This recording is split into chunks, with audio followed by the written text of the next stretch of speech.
Olá, olá, olá, meu nome é Gerson, eu tô aqui com vocês para mais uma aula de história. Nessa aula nós vamos falar sobre Segunda Guerra Mundial, mais especificamente sobre os antecedentes históricos, quais fatos, qual foi a conjuntura, né, que levou à Segunda Grande Guerra.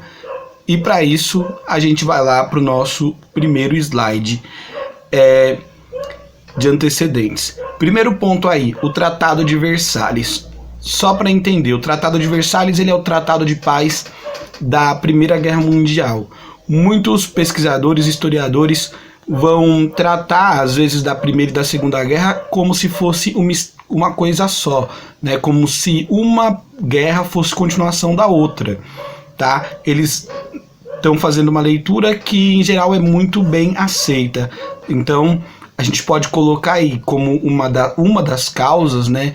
Uma das coisas que levaram a Segunda Guerra Mundial, a primeira, tá? O que foi mal resolvido da Primeira Guerra Mundial acabou levando o mundo para a Segunda. Esse mal resolvido da Primeira Guerra Mundial está sintetizado, está posto no Tratado de Versalhes. O Tratado de Versalhes que impunha pesadas penas à Alemanha, né, culpabilizava a Alemanha, muita gente vai chamar de o tratado, não de tratado, mas é um termo mais voltado para a ordem, assim, não é, eu vou achar a palavra. Muita gente vai tratar o tratado. Muita gente vai falar que Versalhes foi um ditado de paz, tá? Não foi um tratado, porque foi uma paz dos vencedores, foi uma paz punitiva para a Alemanha, que foi considerada culpada pela guerra e que foi o país derrotado. Então, a Alemanha teve perdas militares, perdas econômicas, perdas de territórios, de colônias, certo? E se a Europa inteira saiu da Primeira Guerra em crise, a Alemanha saiu 2, 3, 4, 5 vezes pior que os outros países. Isso vai despertar também um sentimento de humilhação no alemão. O povo alemão vai se sentir humilhado, ele vai ficar ressentido por como foi negociado o fim da Primeira Guerra Mundial.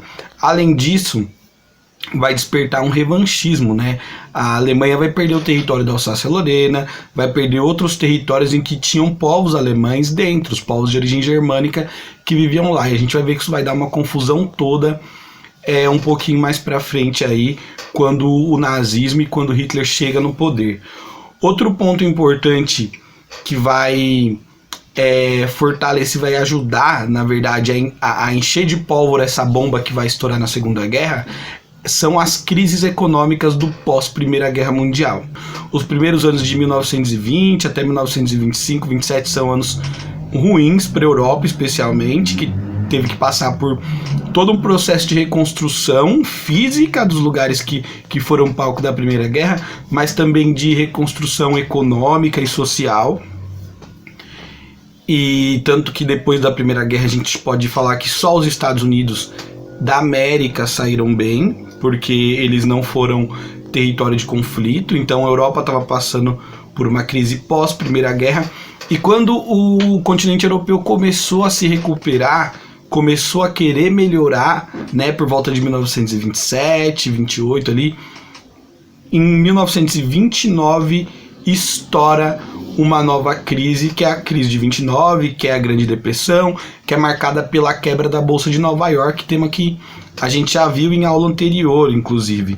Então, a crise de 29 basicamente joga o mundo inteiro no buraco, porque a economia mais forte do mundo nesse contexto era os Estados Unidos. Os Estados Unidos era o maior exportador, o segundo maior importador do mundo. De alguma maneira, quase todos os países capitalistas tinham uma conexão ali, a Europa em reconstrução, a América por dependência econômica, mas muitos países do mundo estavam ligados aos Estados Unidos. Quando os Estados Unidos da América quebram em 29, o mundo inteiro quebra junto. Isso é um fator que conta muito para a eclosão da Segunda Guerra Mundial. Então nós temos aí as crises econômicas entre uma guerra e outra, tá? A crise pós-Primeira Guerra e a crise de 1929. E um fator crucial importantíssimo é a chegada do nazismo ao poder em 1933. Desse eu nem vou falar muito, tá? Porque ele vai ser o mote dessa aula e a gente vai acabar falando do nazismo em outras. A gente falou já nas aulas anteriores da ascensão, né, de como o nazismo chega ao poder. Só que o que a gente tem que marcar aqui, a partir do momento que o Hitler chega ao poder com o partido nazista, ele começa a quebrar o Tratado de Versalhes. Por exemplo, o Tratado de Versalhes dizia que a Alemanha não podia ter mais de 100 mil homens no exército, não podia fabricar armas, não podia ter armamento de grande porte, não podia tomar os territórios que tinha perdido, e quando Hitler chega no poder, ele começa a passar por cima de tudo que foi dito em Versalhes. Por isso que a gente diz, ó, Versalhes, né, que é o Tratado de Paz da primeira, tá na causa da segunda, porque uma das coisas que vai levar a Europa a esse novo conflito é o nazismo, é o fato do Hitler desrespeitar o que foi combinado ali no Tratado de Paz da Primeira Guerra Mundial. Outros pontos importantes aqui para a eclosão da Segunda Guerra Mundial é o ressentimento italiano. A Itália começou a Primeira Guerra Mundial ao lado da Alemanha. No meio do caminho, a Itália mudou para o lado da França e da Inglaterra, certo? Que depois vai receber para o lado da França, da Inglaterra e da Rússia, e depois ainda que vai ser fortalecido pela entrada dos Estados Unidos, como a gente já viu na aula de Primeira Guerra. Só que a Alemanha mudou de lado com a promessa de receber territórios caso esse grupo ganhasse, né, Entente Cordiale, ganhasse a Primeira Guerra Mundial. Assim que a Alemanha foi derrotada, que a Entente venceu a guerra, a Itália não recebeu os territórios prometidos. Então a Itália tinha esse ressentimento de ter mudado de lado na guerra, de ter feito um acordo que faria com que ela tivesse mais terras e esse acordo ter sido quebrado. Então a Itália estava ressentida já desde a Primeira Guerra Mundial. E, inclusive, a Itália vai ter um governo fascista, o primeiro governo fascista da Europa, né, que é o do Benito Mussolini, que vai ser inspiração para o nazismo e para tantas outras ditaduras de cunho de inspiração fascista que vão surgir na Europa, como a do Franco na Espanha e tantas outras. Então, a Itália está ressentida da Primeira Guerra, tá? Esse ressentimento aí é igual namorado, gente. Uma hora explode, uma hora vai ser uma toalha em cima da cama ali que vai fazer sua esposa te xingar. Você nem vai saber porque está sendo xingado, mas ela sabe porque está te xingando. Então o ressentimento é uma parada que fica guardada e quando os países têm a oportunidade de pôr para jogo e de usar como motivação, né, como força para entrar em um conflito, eles usam. Por isso que é importante falar do ressentimento, do sentimento de humilhação, do sentimento de revanche que surge nesse período entre guerras. Outro ponto que vai colaborar para a eclosão do conflito é o expansionismo japonês.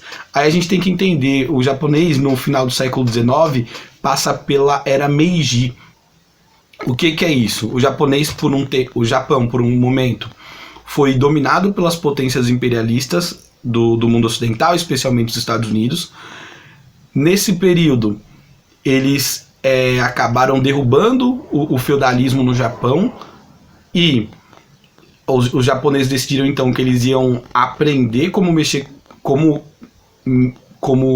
produzir tecnologia como os países ocidentais. Eles aprendem, se industrializam e se tornam fortes na Ásia, se tornam a única potência industrial da Ásia. A partir do momento que o Japão se torna potência industrial na Ásia, ele vai querer dominar territórios, ele vai querer conquistar mercados, conquistar matérias-primas, conquistar combustíveis fósseis, e esse expansionismo japonês que foi movido pelo fato do país ser a única potência industrial na Ásia, também vai levar